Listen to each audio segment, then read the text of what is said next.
அவன் நினச்சான் ரெகுலர் ஃபார்மெட்டில் வரும்னு நினச்சான். இது இர்ரெகுலர் ஃபார்மெட்டில் வந்த உடனே, தேர்தல் முடிஞ்சு இர்ரெகுலர் ஃபார்மெட்டில் வந்த உடனே அந்த விமர்சனங்களுக்கு பாட்டிலுக்கு 10 ரூபாங்கிறது வந்து பல பேர் சொல்லிகிட்டே இருந்தாங்க. ஆனால் நிச்சயமாக திரையில் வந்து அது வரும்போது 15-12 வருஷத்துக்கு முன்னாடி வந்த தலைவாவும் பயப்பட வேண்டிய சுச்சுவேஷன் இருந்தது. பல பவர்ஃபுல் பெர்ஃபார்மன்ஸ் கொடுத்து இன்னைக்கும் நம்ம மனசுல இடம் பிடிச்சிருக்க நடிப்பு அரக்கன் ஆல்ரெடி சொல்லிட்டேன் சார். அதை வயசானாலும் இன்னைக்கும் இளமையா இருக்கக்கூடிய ராதா ரவி அவர்களே ஒரு சில வார்த்தைகள் பேசுமாறு கேட்டுக்கொள்கிறேன்.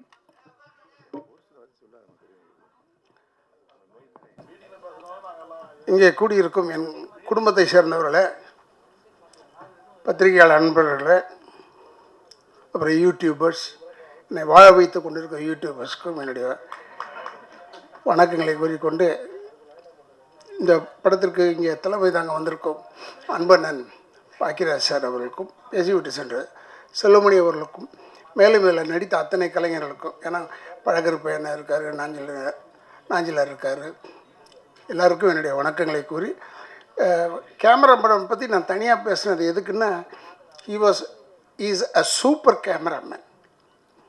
அதாவது ரொம்ப சின்ன படங்களை இவன் எப்படி எடுக்கிறான்னு என் மேக்கப் மேன் குமார் என்னை தொந்தரவு பண்ணிக்கிட்டே இருந்தேன். இந்த பையன் எப்படின்னு எடுக்கிறான், இவன் லைட்டே இல்லாமல் எடுக்கிறான். அப்புறம் கேட்டால் இவன் மலையாளத்து படத்துலேருந்து வந்திருக்காரு சொன்னான். மலையாளத்தில் லைட்டே கிடையாது. அவனுக்கு ஆச்சரியமாக பார்த்துருப்பான் இந்த லைட்டெல்லாம். ஓ, இப்படிலாம் லைட் இருக்குது போல இருக்குன்னு. அது மாதிரி ஒரு சூப்பர் ஆள். ஆனால் மியூசிக் டைரக்டர் வந்து நான் இங்கே தான் வந்து பார்த்தப்ப பாட்டு கேட்டேன். இவர் எதிர்காலத்தில் நல்ல பெரிய ஆட்களாக மக்கள் தலைவர் படத்திலிருந்து டைரக்டர் ஆகட்டும், இல்லை மியூசிக் டைரக்டர் ஆகட்டும், இல்லை கேமராமேன் ஆகட்டும், அவங்கெல்லாம் நல்லா வர்றதுக்கு வாய்ப்பு இருக்குது. மேலும் இதில் என்னுடைய நல்ல நண்பர் ரவிமரி அவர்களுக்கு, அதான் அவர் சொல்கிறார் கதையின் நாயகன்னு. கதையின் நாயகன் இல்லையா, மூவ் பண்ணுறது ஒன்றை வச்சு தானே மூவ் பண்ணுறது. ஏன்னா நீ தான் ஒரு இழிச்சவன் அந்த படத்தில். உன்னை வந்து நான் கெடுத்து உன்னை முதலமைச்சராக கொண்டாடுறேன்றதான் கதை. அப்போ நீ எப்படி நீ வந்து வருத்தப்பட்டு சொல்லிக்கிட்டே இருக்கிறதுலேயே இழிச்சவன் நீ தான் அந்த படத்தில். உனக்கு ஒன்றுமே தெரியாமல் நீயே முதலமைச்சர் ஆகிடும் போது, உண்மையில் இது தேர்தலுக்கு முன்னாடியே விட வேண்டிய படம். நான் சொன்னேன் ராம்தேவிட்ட, தேர்தலுக்கு முன்னாடி விடலாம்டா, இந்த படத்தை விட்டு நல்லா போகுண்டான்னு. இல்லை நான் கொஞ்சம் இதுவாக இருக்குது அதுவாக இருக்குன்னு சொன்னார். உனக்கு இந்த படத்தில் ஒரு பெரிய விஷயம் என்னென்னா, தேர்தல் முடிவுக்கு பிறகு வந்தாலும் இது ஓடும், தேர்தலுக்கு முன்னாடி வந்தாலும் ஓடும். ஏன்னா அவன் கொஞ்சம் சிக்கலான விஷயங்களெல்லாம் வச்சுருக்கான். அதில் யாராலையும் சால்வ் பண்ண முடியாது. நான் சால்வ் பண்ணுறேன்னு எந்த கவர்மெண்ட் சொன்னாலும் தப்பு. அது நான் ஏன்னா இதில் அவ்வளோ அருமையாக எல்லா சீன்ஸுமே அவர் ஒவ்வொரு எனக்கு கதை சொன்னார் பாருங்கள். வந்து சொல்லும் போது எவ்ரி சீன் நான் சொல்லிக்கிட்டு இருந்தேன், இதெல்லாம் நடந்ததுயா, இதெல்லாம் நடந்ததுயா, இதெல்லாம் நடந்ததுயான்னு. அதையே வச்சுருக்கான் அவன். அதனால் அவன் ரொம்ப நல்லவன் மாதிரி தெரிவான். நல்லவனே கிடையாது நான் எனக்கு தெரிஞ்சான். ஏன்னா அவனை நான் பார்த்தது வந்து அங்கே தேட்டரில் ஒரு சீன் செஞ்சான், இந்த அப்பாவி பையனை அவன் செஞ்சான். அப்போ பார்க்கும்போது நாங்கள்லாம் உட்காந்துருக்கோம், இவன் தனியாக செஞ்சுக்கிட்டு இருந்தான். அப்போ நினச்சிக்கிட்டேன், இவன் அப்பாவி கிடையாது, இவன் எல்லோரையும் ஏமாத்துறான்றது நல்லா தெரிஞ்சுது. அதுலேருந்து எங்களெல்லாம் ஏமாற்றி தான் கூப்பிட்டு போயிட்டான். இல்லைன்னா நம்மளெல்லாம் அவ்வளோ சீக்கிரமாக ஏமாற்ற முடியாது. பேசின காசுலேருந்து இன்னும் கொஞ்சம் குறைச்சான். அப்புறம் கொஞ்சம் நடிச்சுக்கிட்டே இருக்கும்போது கொஞ்சம் குறைச்சிட்டான். இதுக்கப்புறமும் விட்டுட்டு போக முடியாதுல்ல நம்ம. ரொம்ப புத்திசாலி, ரொம்ப பெரிய வெரி பிரெய்னி சாப். அவனை நம்பி இப்போ படம் போட்டிருக்காரு, கவிதாலயம் சரவணன் சார் போட்டிருக்காருன்னா அவர் சிரிச்சுக்கிட்டே இருக்கலாம், ஏன்னா இந்த பணம் வந்துடும். ஆனால் பணம் வரும்போது நீங்கள் தயவுசெய்து இவனை தனியாக தூக்கிட்டு போய் உட்கார வச்சு வாங்கிடுங்க, இல்லைன்னா உங்கள்கிட்டேருந்து குறைச்சிடுவான் அவன்.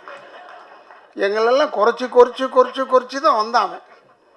அதனால் பார்க்குறதுக்கு அப்பாவி மாதிரி இருப்பான், அப்பாவி கிடையாது. அதனால் இது ஒரு நல்ல படம். இந்த மக்கள் தலைவர் வந்து நாஞ்சில் சம்பத்தினோட தான் நான் ஒர்க் பண்ணேன்.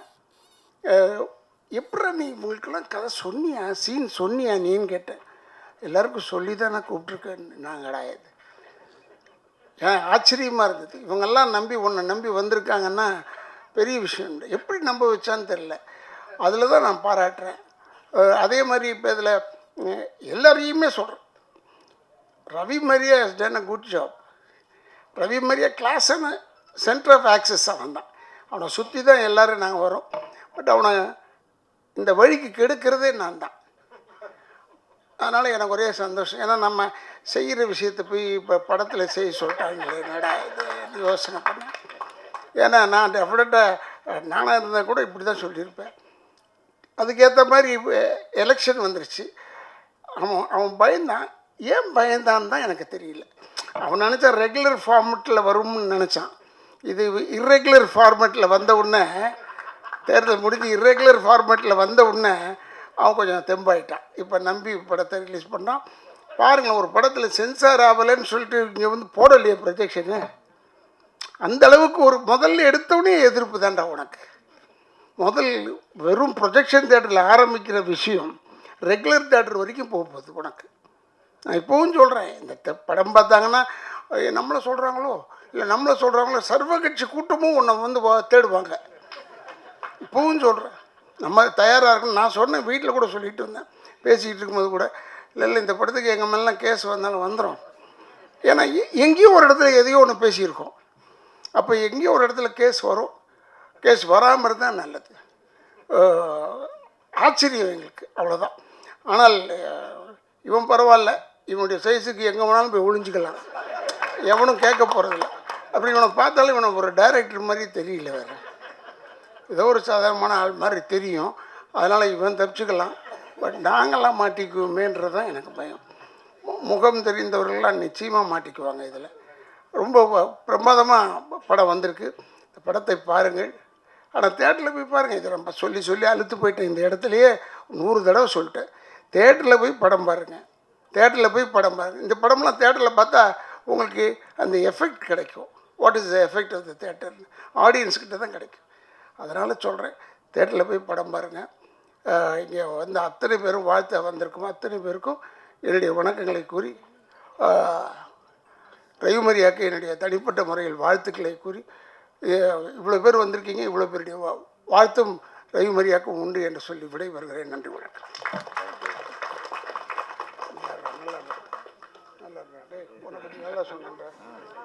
எழுத்தாளர், ப்ரொடியூசர், இன்னைக்கு சிறப்பு விருந்தினர்களா வந்திருக்க தமிழ்நாடு திரைப்பட இயக்குனர் சங்க தலைவர் RK செல்வமணி அவர்களே ஒரு சில வார்த்தைகள் பேசுமாறு கேட்டுக்கொள்கிறேன்.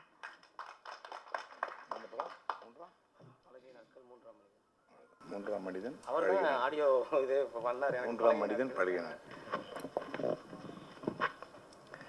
மக்கள் தலைவா திரைப்பட இசை வெளியீட்டுக்கு வருகை தந்துள்ள பத்திரிகையாளர்கள், ஊடகவியலாளர்கள் மற்றும் மேடையில் இருக்கின்ற அன்பு சகோதரர் திரு K. பாக்கியராஜ் அவர்களுக்கும், சகோதரர் RB உதயகுமார் அவர்களுக்கும், சகோதரர் ராதாரவி அவர்களுக்கும், சகோதரர் நாஞ்சல் சம்பத் அவர்களுக்கும், ஐயா திரு பழக்கருப்பை அவர்களுக்கும், அவருக்கு ஞாபகம் இருக்கா இல்லையான்னு தெரில, 1986 தீர்த்தக்கரையிலேன்னு ஒரு படம் எடுத்தார். அவர் மணிவண்ணன் இயக்குனர், நான் அதில் உதவி இயக்குனர். 40 வருஷம் கழிச்சு இன்றைக்கி மேடையில் நீங்களும் ஒன்றா உட்காந்துருக்கோம். கடவுளுக்கும் காலத்துக்கும் நன்றி சொல்ல விரும்புகிறேன். மற்றும் மேடையில் இருக்க அனைவருக்கும், பேரரசு, நந்தா பெரியசாமி, தீனா, இயக்குனர் எழில், பிருந்தா சாரதி, சகோதரர் ரங்கநாதன், என்னுடைய கதை வசனகர்த்தா, எழுத்தாளர் சங்க பொதுச் செயலர் லியாகத் அலிகான் அனைவருக்கும் மற்றும் வருகை தந்துள்ள நண்பர்கள் அனைவருக்கும் என்னுடைய வணக்கம், மாலை வணக்கம், மதிய வணக்கம் சொல்லி கூப்பிட்டு வந்தார் ரவிமரியா. ஆரம்பிக்கும் போதே மாலை ஆயிடுச்சு. பாக்கியராஜ் இரவு வணக்கம் சொல்லிட்டு தான் போனேன். ஏன்னா கீழே உட்காந்துருங்க இது மாதிரி கீழே உட்காந்துருக்கும் போது அவர் நண்பர் அங்கே உட்காந்துருக்காரு. இவங்கெல்லாம் பேசி அப்புறம் கடைசியாக நீ பேசுறதுக்குள்ளே நைட் ஷோ முடிஞ்சிருந்தான்னு தான் நினச்சிட்டு கீழே உட்காந்துருப்பாங்க. அது மாதிரி இருக்கு. ஆனால் ஏன் இவ்வளோ பேர் திரண்டு வந்திருக்காங்கன்னா, அது ரவிமரியாவோட நட்பு தான். இந்த மேடையில் இவ்வளோ பேர் இருக்கிறது காரணம் ரவிமரியாவோட நட்பு தான். ரவிமரியா மிகச்சிறந்த ஒரு பண்பாளன், நல்ல நடிகன் மட்டும் இல்லை, மிகச்சிறந்த பண்பாளன், நட்புக்காக எதையும் செய்யக்கூடிய மிகச்சிறந்த மனிதன். ஏன் சொல்கிறேன்னா, ஒரு சினிமாவில் ஒன்றா பணம் கொடுக்குற மாதிரி நடிச்சிருக்கலாமே தவிர, உண்மையில் எல்லாருக்கும் உதவி பண்ணக்கூடிய ஒரு நல்ல மனசுடைய ஒரு நடிகன், நல்ல மனதுடைய இயக்குனர், நல்ல மனதுடைய படைப்பாளி. ஒரு சமயம் நாங்கள் வந்து டைரக்ஷன் பிரசிடெண்ட் செக்ரட்டரியாக இருக்கும்போது எங்கள் உறுப்பினர்கள் எல்லாருக்குமே வந்து பொங்கல் தீபாவளிக்கு வந்து அவங்களுக்கு ட்ரெஸ்ஸஸ், ஸ்வீட்ஸு இது போல் எல்லாருக்குமே கொடுப்போம். இப்போ யாராவது ஒருத்தரை வந்து நன்கொடையோ அது மாதிரி பண்ணி இது பண்ணிட்டுருவோம். ஒரு தடவை வந்து வெளியே யாரையும் கேட்க மாட்டான், நம்ம யாரையாவது ஒருத்தர் பண்ணலாம் அப்படின்போது நான் இவங்ககிட்ட சொன்னேன், ரவி மரியா கிட்ட, ரவி நீ எதாவது பண்ண முடியுமாண்ணா? சார் எவ்வளோ சார் பண்ணுவேன்? ஒரு 15 லட்ச ரூபா தேவைப்படுறான்னு. உடனே நான் பண்ணிடுறேன் சார். நான் சொன்னே, நீ பண்ணுறா, நாங்கள் வந்து ஏதோ ஒரு படத்துக்கு ஒரு உன்னை ஹீரோவை போட்டால் இந்த படத்தை நான் வாங்கி தந்துடுறேன். நான் வாங்கி தரல, ஆனால் வந்து எந்தவித எதிர்பார்ப்பும் இல்லாமல் உடனே அன்றைக்கே அந்த பணத்தை கொடுத்தேன். பணம் கொடுத்தேன்னு கூட இது வரைக்கும் யாரும் சொல்லலை. அதனால் சினிமாவில் நடிக்கிறான், பணம் கொடுக்குறாம நடிக்கிறான்னு நினைக்காதீங்க. அது ஒன்றா திரையில் இருக்கலாம். ஆனால் தரையில் வந்து அவன் 15 லட்ச ரூபா வாங்கும்போதே, அதாவது வந்து 1 கோடி ரூபா வாங்கும்போது 10 லட்ச ரூபா பணம் கொடுக்கறது, உதவி பண்ணுறதுங்கிறது வேறு விஷயம். ஆனால் பணம் 10 லட்ச ரூபா பணம் வாங்கும்போதே 15 லட்ச ரூபாயை வந்து இயக்குனர் சங்க உறுப்பினர்களுக்காக நன்கொடை கொடுத்தவர் வந்து இயக்குனர் ரவி மரியா. அந்த அளவுக்கு வந்து நட்பும் நல்ல மனசும் கொண்டவர்.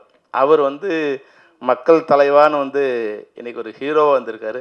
எவ்வளோ பயம் பாருங்கள். கதாநாயகன் சொல்லிவிடாது, நீ கதைக்கு நாயகன். ஏன்னா ஹீரோவாக வில்லனா காமெடினா வண்டி ஓடிட்டு இருக்குது, யாரும் கெடுத்துடக்கூடாதுன்ற பயம். அந்த பயம் தேவையில்லைன்னு தான் நினைக்கிறேன். ஏன்னா இந்த சாங் பார்க்கும்போது உண்மையிலேயே மியூசிக் டைரக்டர் வந்து 2 சாங் தான் அங்கே பார்த்தோம். ஒரு நல்ல மியூசிக் டைரக்டர் வெளியே வரத்துக்கு உண்டான பிரசவிப்பதற்கான ஒரு நல்ல களமாக இந்த திரைப்படம் அமைஞ்சிருக்கு. துளசிராமனுக்கு வாழ்த்துக்கள். நிச்சயமாக நீங்கள் ஒரு நல்ல மியூசிக் டைரக்டராக வருவீங்க. அந்த இது தெரியுது அவங்க பார்த்தும்போது. அதுபோல் வந்து என் ட்ரெய்லர் ஏன் போடலன்னு கேட்டேன். இல்லை சென்சார் பண்ணேன். பொதுவாக பிரிவு தேட்டரில் போடும்போது யாரும் சென்சார் பண்ணுறதில்ல. அது கொஞ்சம் பார்க்கும்போது இது வந்து ஒரு வில்லங்கமாக இருக்குன்னு நினச்சா கொஞ்சம் பிரிவு தேட்டரில் பயப்படுவாங்க. அப்போது பிரிவு தேட்டரில் பயப்படுற அளவுக்கு அந்த படம் இருக்குது அப்படின்னு தெரியுது. அதனால் பரவாயில்ல ரவி, நீங்கள் நாளைக்கு தலையாகவும் பயப்பட வேண்டியதாக இருக்குது, மக்கள் தலையாகவும் பயப்பட வேண்டியதாக இருக்குது. 15-12 வருஷத்துக்கு முன்னாடி வந்த தலைவாகவும் பயப்பட வேண்டிய சுச்சுவேஷன் இருந்தது. இன்றைக்கி வந்திருக்க மக்கள் தலைவாகவும் பயப்பட வேண்டிய சுச்சுவேஷன் இருக்குது. உண்மையே வந்து நான் படம் பண்ணும்போது அந்த ஒரு நெருக்கடி எங்களுக்கு இல்லை. பிரிவு தேட்டரில் படம் போகும்போது சென்சார் பண்ண வேண்டிய அவசியம் இல்லை. மக்களாட்சி படம் எடுக்கும்போதெல்லாம் நீங்கள் வந்து அன்னைக்கு வந்து அது மிகப்பெரிய ஒரு கான்ட்ரவர்ஷியலான படம். அந்த படம் எடுக்கும்போது எனக்கு எந்த விதமான பயமும் அச்சமும் இல்லை. ஏன்னா ஒரு உண்மையாகவே கொஞ்சம் சுதந்திரம் இருந்த மாதிரி நான் உணர்றேன். ஆனால் இன்றைக்கி இருக்கிற படைப்பாளிகளுக்கு கண்ணுக்கு தெரியாத ஒரு பயம் வந்து சூழ்ந்து நிற்குது. இது படம் பண்ணலாமா, படம் பண்ணால் ரிலீஸ் பண்ணுவாங்க, சென்சார் பண்ணுவாங்களா, சென்சார் பண்ணால் தேட்டரில் ரிலீஸ் பண்ணுவாங்களா, மத்திய அரசாங்கம் இந்த படத்தை சென்சார் பண்ணுமா, அப்படி பண்ணி வெளியே வந்தால் மாநில அரசாங்கம் இந்த படத்தை திரையரங்கை வெளியிடவே அனுமதிக்குமா, இது மாதிரி பல்வேறு சென்சார்கள் அப்படி வெளியே வந்துட்டால் இங்கே இருக்கிற ஜாதி கட்சிகளோ இல்லை வந்து மத கட்சிகளோ அவங்க ஏதாவது வந்து இதை பிரச்சனை பண்ணி படத்தை நிறுத்திடுவாங்களா? இப்போ ஒரு படைப்பாளி தன்னுடைய உண்மையை சொல்கிறதுக்கு யார் யாருக்கெல்லாம் பயப்பட வேண்டிய சுச்சுவேஷன் இன்றைக்கி இருக்குன்னா, இன்றைக்கி உண்மையை தவிர எது ஒன்றாலும் திரையரங்கில் பேசலாம், திரையில் பேசலாம். உண்மையை பேசினா மட்டும்தான் அந்த திரைப்படம் வெளிவருது கஷ்டம். பொய்யை பேசலாம், கற்பனையை பேசலாம், ஆபாசத்தை பேசலாம், அருவறுப்பை பேசலாம், வன்முறையை பேசலாம், கலாச்சார சீர்கேடு பேசலாம். ஆனால் உண்மையை பேசினா அந்த திரைப்படம் இந்தியாவில் வெளியாகிறது ரொம்ப கஷ்டம். அதை நான் உணர்ந்து அனுபவிச்சிருக்கேன். அதனால தான் அந்த ட்ராக்லேருந்து வெளியே வரத்துக்கு ஒரு படம் எடுத்து 14 வருஷம் வனவாசம் போன மாதிரி என்னுடைய குற்றப்பத்திரிகை திரைப்படம் ஒரு 14 வருஷம் வனவாசம் போய் என் வாழ்க்கையே திசை மாற்றி அது மாதிரி படங்களை எடுக்க முடியாத ஒரு சூழ்நிலையிலே மாற்றி அமைச்சது. ஆனால் இன்றைக்கி படம் பார்க்கும்போது ஒரு காமெடியாக அது அதுக்கப்புறம் படைப்பாளிகள் கொஞ்சம் வந்து கொஞ்சம் தெரிஞ்சுக்கிட்டாங்க. அந்த எப்படி விஷயத்தை கொஞ்சம் கவர் பண்ணி அது வெளியே சொல்கிறது அப்படிங்கிறத வந்து மக்கள் தலைவா மாதிரி படங்கள் மூலம் அதை வெளியே கொண்டு வரதுக்கு இயக்குனர் பேசும்போதே அவரே பயங்கரமாக ரசி வந்து அப்போது ஒருத்தரை பற்றி பேசும்போது அவர் வந்து ஒரு குழந்தை மாதிரி பேசுகிறார். இவங்க எப்படி இருக்காங்க, நாங்கள் சம்பத்து குழந்தை இல்லை, டைரக்டர் குழந்தை மாதிரி பேசி அவங்ககிட்ட எப்படி வேலை வாங்கியிருக்காரு இப்போ நல்லா தெரியுது. பேச அதாவது ஆடி கறக்கொண்டி மாட்டை ஆடி கறந்து பாடி கறக்குறாங்கன்னு சொல்லுவாங்க இல்லையா, அது மாதிரி இயக்குனரை பார்க்கும்போது மிக அருமையாக புரியுது இவர் வந்து எவ்வளோ சிறப்பாக வந்து எல்லார்ட்டையும் வேலை வாங்கியிருப்பாருன்னு. உண்மையாக நான் வந்து இவங்கெல்லாம் கெஸ்ட்டாக வந்திருக்காங்கன்னு நினச்சேன். பிழக்கருப்பா சார், நாஞ்சில் சம்பத் சார்லாம் வந்து கெஸ்ட்டாக வந்திருப்பாங்கன்னு நினச்சேன். ஆனால் அங்கே போஸ்டர் பார்த்தோன்னு தெரிஞ்சு எல்லாருமே நடிகராக இருக்காங்க. அப்போது இந்த படத்தில் ஏதோ ஒரு விஷயம் இருக்குது. அது ராதாரவி சார் ரொம்ப அழகாக சொல்லிகிட்டே வந்தார். ராதாரவி சார் வந்து நட்புக்கு ஒரு இலக்கணம் வந்து ராதாரவி சார். நான் வந்து அசிஸ்டன்ட் டைரக்டராக இருக்கும்போது என்ன மரியாதையோ, இப்போ என்ன பார்த்தா என்ன மரியாதை கொடுக்குறாரோ, இயக்குனராக இல்லை வந்து ஒரு சங்கத்தோட தலைவராக பார்க்க என்ன மரியாதை கொடுத்தாரோ, அதே மரியாதையை தான் நான் அசிஸ்டன்ட் டைரக்டராக அவரோட ஒர்க் பண்ணும்போது, மணிவண்ணன் பட சார்கிட்ட அசிஸ்டன்ட் டைரக்டர் இருக்கும்போது, அப்போ வந்து அவர் வந்து நல்ல பெரிய நடிகராக இருக்கார். ஆனால் சாதாரணமாக எல்லாரையும் ஒரே மாதிரியாக நட்போடு பழக்கூடியவர். அதனால் பெரும்பாலும் என்னோடய படத்தில் ஏதோ ஒரு இடத்துல அவர் இருந்துகிட்டே இருப்பார். ஒரு சமயம் வந்து ஒரு படம் பண்ணும்போது, ராவத்திற்கு ஒரு படம் பண்ணும்போது ஒரு முக்கியமான ஒரு சீனு நான் சொன்ன ராதாரவி சார் வச்சு பண்ணலாம் சார். ராவத்துட்டு ஐயோ ரொம்ப பணம் கேட்பாரியா, நீங்கள் தெரியாது அவனுக்கு அப்படின்னாரு. இல்லை சார் நான் வந்து பணம் பார்த்துக்கிறேன் சார் அப்படின்னு. நான் முன்னே வந்து ராதாரவி சார்கிட்ட போனேன். சார் என்ன பண்ணார், என்கிட்ட வந்து ஒரு 3 நாள் ஒரு கேரக்டர் ஒன்று இருக்குது சார், நீங்கள் பண்ணணும். ஆனால் வந்து பெரிய சம்பளம். அப்படியா அப்படியா சொல்லுவோனே, ஏன்னா உங்கள்கிட்ட வந்து நான் சம்பளம் குறைச்சி வாங்கினேன்னா நீ வெளியே சொல்ல மாட்டேன்னு சொன்னாலும் மேனேஜர் உடனே 100 பேர் ஃபோன் பண்ணி சொல்லுவாயா, ராதாரவி இவ்வளோ தான் வாங்கினேன், ராதாரவி இவ்வளோ தான் வாங்கினேன். அதனால் ஒன்று பண்ண, நீ எனக்கு பணமே வேண்டாம், நான் உனக்காக ஃப்ரீயாக பண்ணுறேன் அப்படின்னு சொல்லி அந்த படத்தை ஃப்ரீயாக பண்ணி கொடுத்தாரு. நான் வேண்டாம் அப்படின்னு. அதாவது நண்பர்கள்னால் வெளியேந்து பார்க்கும்போது ராதாரவி சார் வந்து ஒரு கரடுமுரடான மனிதர் மாதிரி தெரிவார். எப்படி நாஞ்சில் சம்பத்தை பற்றி நம்ம டைரக்டர் சொன்னாரோ அது மாதிரி ரவி சார் கூட வந்து வெளியேந்து பார்க்கும்போது ரொம்ப கரடான ஒரு ஆள் மாதிரி தெரியும். ஆனால் நீங்கள் பழகிட்டீங்கன்னா அந்த நட்புக்காக நீங்கள் என்னவாக இருந்தாலும் உங்கள் கூட பக்கத்தில் நிற்பார். சில நேரங்கள் நம்ம வந்து ஒரு இக்கட்டான சூழ்நிலை இருந்தால் கூட மற்றவங்க பயந்து விலகிற நேரம் சூழ்நிலை வரும்போது கூட ராதாரவி சார் நம்ம கூட நண்பர்னா அந்த இடத்துல தைரியமாக நிற்கலாம். எவன் போனாலும் ராதாரவி சார் நம்ம பக்கத்தில் நிற்பார் அப்படிங்கிற ஒரு தைரியத்தை அவர் கொடுத்துருவார். அதுக்கேற்ற மாதிரி அங்கே வந்து நின்றுடுவார். படைப்பாளிகள்னு ஒரு இது வரும்போது ஒரு பிரச்சனை, மிகப்பெரிய பிரச்சனை நாங்கள் சந்திக்கும் போது, இப்போ எந்த ஃபெப்சிக்கு நான் பிரசிடெண்ட்டாக இருக்கணும் அதை எதிர்த்தே ஒரு காலகட்டத்தில் நாங்கள் வந்து மிகப்பெரிய ஒரு வார் நடத்திக்கிட்டு இருக்கும்போது ரொம்ப இக்கட்டான சூழ்நிலை கட்டின லுங்கியோடு வந்து அங்கே நின்றுட்டார். காலைல வந்து 5:30 மணிக்கெலாம் வந்து கட்டின லுங்கியோடு அங்கே வந்து ஆண்டாள் தேட்டரில் வந்து நின்று என்ன பிரச்சனை நான் அவங்க கூட நிற்கிறேன். அதுபோல் அன்னைக்கும் சரி இன்றைக்கும் சரி என்றைக்கும் நண்பர்களுக்கு உதவுவதில் எந்தவித எதிர்பார்ப்பும் இல்லாத ஒரு மனிதர் வந்து ராதாரவி. அது மட்டும் இல்லை, இந்த படத்தை பற்றி ரொம்ப அழகாக படத்தை பற்றியும் கேமராமேன் பற்றியும் ரொம்ப பிரமாதமாக சொல்லிட்டே இருந்தார். கார்த்திக் வந்து சின்ன தயாரிப்பாளரோட ஒரு சூப்பர் ஸ்டார் கேமராமேன் கார்த்திக்கு. அவ்வளோ அழகாக என்ன இருக்கோ அதில் வந்து மிகச்சிறப்பாக படம் பண்ணக்கூடிய, அப்போது ஒரு டெக்னீஷியனை பற்றி அது வெளியே இப்போ இவங்களாம் சொன்னால் தான் தெரியும். இப்போ கார்த்திக் யாருன்னு எனக்கு தெரியாது. ஆனால் கார்த்திகை பற்றி வர்றதுக்கு முன்னாடியே பிரபலியமாக இருக்கிற நடிகர்கள் வந்து சொல்லும்போது நிச்சயமாக அவங்களுக்கு அவங்க வாழ்க்கையில் ஒரு வெளிச்சம் கிடச்சிரும். அதுபோல் கார்த்திகை பற்றி ரொம்ப அழகாக சொல்லிட்டு இருந்தார். இந்த படம் மக்கள் தலைவா அது மட்டும் இல்லை, கீழே வந்து பாருங்கள் ஃபார் சேல் இருக்குது. இது அது புரிஞ்சவங்களுக்கு தெரியும் அது என்ன, அதனோட மீனிங் என்னன்னு. அது போடுறதுக்கு, அது யோசிக்கிறதுக்கு ஒரு தைரியம் வேணும், அதை போடுறதுக்கு ஒரு தைரியம் வேணும். நிச்சயமாக நம்ம யாரையும் வந்து அரசியலில் வந்து யாரும் குறை சொல்ல போகிறதில்ல. சில நேரங்களில் விமர்சனங்கள் வந்து வைக்கிறது என்னென்னா, அந்த விமர்சனங்களுக்கு பாட்டிலுக்கு 10 ரூபாங்கிறது வந்து பல பேர் சொல்லிகிட்டே இருந்தாங்க. ஆனால் நிச்சயமாக திரையில் வந்து அது வரும்போது நல்ல வேலை இவர் சொன்னார் வந்து ஃபார்ச்சுனேட்டாக வந்து பேரரசு பண்ணார். நான் என்ன நினைக்கிறேன்னா அன்ஃபார்ச்சுனேட்டாக பேரரசு பண்ணியிருக்காரு. ஒரு வேளை பண்ணாமல் இருந்தாலும் அவர் இன்றைக்கி ஒரு மினிஸ்டராக கூட இருந்துக்கூடிய வாய்ப்பு வருவது. நிச்சயமாக அந்த வாய்ப்பை வந்து ஏன்னா அவர் தான் வந்து என்ன தம்பி விஜய் வந்து வச்சு அன்றைக்கி சிஎம் வரத்துக்கு எலெக்ஷன் பாட்டு ஒன்று சிவகாசியில் போட்டு நிச்சயமாக அந்த பாட்டு தான் வந்து சாலை முழுக்க அந்த பாட்டு தான் போட்டு இருந்தாங்க. அவர் ஒரு வேளை வந்து எலெக்ஷன் முன்னாடி இந்த சீனை கட் பண்ணி அந்த சீனில் நடிச்சிருந்தாருன்னா எங்களுக்கு மினிஸ்டராக கூட இருந்தக்கூடிய வாய்ப்பு இருந்திருக்கும். அந்தளவுக்கு நெருக்கமான ஒருத்தர். அவருடைய பாடல்கள் பிரபலியமானது. அவர் இதில் நடிச்சிருக்காரு. அதுபோல் எல்லாமே நண்பர்கள் நடிச்சிருக்காங்க. இந்த பாடல் வந்து நிச்சயமாக படம் பார்க்கும்போது, அந்த ஸ்க்ரீனை பார்க்கும்போது, இயக்குனரோட பேச்சை பார்க்கும்போது, நாங்கள் ட்ரெய்லர் பார்க்கல, ஆனாலும் வந்து ட்ரெய்லர் போல் இயக்குனரோட கன்னி பேச்சு வந்து இந்த படம் எவ்வளோ சிறப்பாக நகைச்சுவையாக வரும். அதே நேரத்தில் நம்ம ரவிமரியாவோட பாட்டு பார்க்கும்போது கொஞ்சம் காமெடியாக தான் இருந்தது. அவர் வந்து ஹீரோயினோட டான்ஸ் ஆடுற மூவ்மெண்ட் இடுப்பை வளைச்சி ஆடும்போது அவர் கொஞ்சம் இடுப்பு வளையாது அவனுக்கு. நான் என்ன அந்த முதல் ஷாட் வரும்போது அந்த சட்டை வெளியே தூங்கிட்டு இருக்கும்போது ஏதோ பை மிஸ்டேக்கில் வந்து சரியாக இன் பண்ணாமல் வந்து ஆடுறான் போது நான் நினச்சிக்கிட்டு இருந்தேன். ஆனால் படம் முழுக்க வரும்போது அதை மெயின்டைன் பண்ணிட்டு இருக்கும். ஓஹோ இது ஸ்டைல் போகுது. இப்போ நம்ம கொஞ்சம் வயசானவன் அந்த ஜென்த்ரிக்கு ஏதாவது நமக்கு தெரியல, அவன் அது போல் ஆயிருக்காங்கன்னு தெரிஞ்சுது. அதை மெயின்டைன் பண்ணக்கூடிய அதாவது வந்து ரவிமரியாவோட ப்ளஸ் என்னென்னா, கரண்ட்டை அவர் வந்து நானும் அவர் சேர்ந்து ஒரு படம் மாட்டதாக இருந்தது. அதுக்கு ஒன்று முயற்சி பண்ணப்போ அப்போ தான் எனக்கு ரவிமரியா வந்து நண்பனாக எனக்கு நிறைய தெரியும். ஆனால் ஒரு கிரியேட்டராக வந்து ரவிமரியா எப்படின்னா, அவரோட ப்ளஸ்ஸே வந்து அப்டேட்டில் இன்றைக்கி மார்க்கெட்டில் இன்றைக்கி இளைஞர்கள்கிட்ட இன்றைக்கி என்ன ப்ளஸ் இருக்கோ அதை வந்து கரண்ட்டில் சொல்லக்கூடிய, கரண்ட்டில் பேசக்கூடிய, அதை பற்றி சிந்திக்கக்கூடிய, அதை பற்றி விரிவாக சொல்லக்கூடிய ஒரு அறிவாற்றல் முடைந்த ஒரு படைப்பாளி வந்து ரவிமரியா. வெளியே வந்து காமெடியன் மாதிரி தெரியும்.